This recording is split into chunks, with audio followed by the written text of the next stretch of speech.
How to create loop carousel in Elementor. So start by adding a new section to your page in Elementor. Within the section, drag and drop the carousel widget from the Elementor panel onto the canvas. Click on the Add New Item button within the Carousel widget to add your content items. You can add image, text, or any other content you want to display in the carousel. Go to the Content tab of the Carousel widget setting. Adjust the slides to show option to set how many slides you want to display at once. Set the slides to a scroll option to define how many slides should move when navigating. Enable the infinite loop option to allow the carousel to loop continuously. Then switch to the Style tab to customize the appearance of your carousel.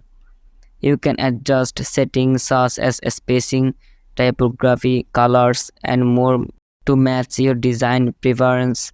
Once you have configured your carousel and styled it to your linking, preview your page to see how the carousel looks. If everything looks good, you can publish your changes. Make sure to test the carousel on different devices to ensure it displays correctly and functions as expected. Thanks for watching.